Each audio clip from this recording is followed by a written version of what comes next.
Primer de tot, haig de dir que per mi és fiar-me d'ell. La fe en mi jo la visc, en fiar-me d'ell.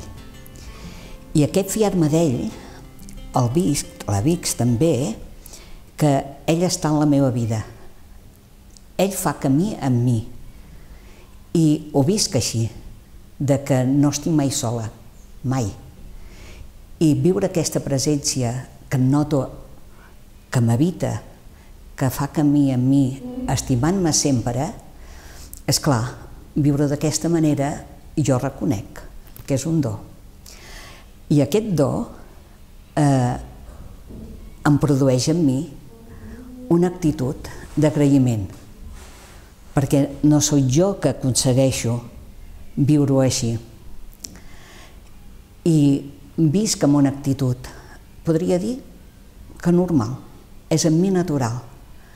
Agrair-li que visqui aquesta experiència d'ell i que em fa estar alegre, em fa estar joiosa.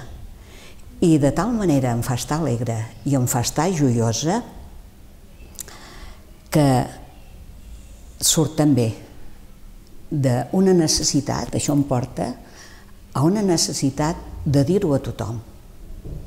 Això que estàs visquent tu, que és un do, que és una gràcia, els altres ho podrien participar. I jo els hi diria, en surt, de dir-los, para't un moment, escolta'm un moment.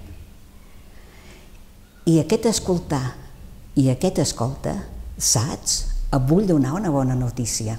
A mi en surt, perquè per mi és una bona notícia. Saps que Jesús t'estima? Ho saps? Saps que Déu està a la teva vida, encara que tu no en siguis conscient? Saps que fa camí amb tu sempre, sense deixar-te, i sobretot estimant-te. No espera que tu l'estimis perquè ell t'estimi. No. Ell no pot fer una altra cosa que estimar, perquè aquesta fe amb aquest Déu que jo tinc és un Déu amor. I aquest Déu amor és això, estimar.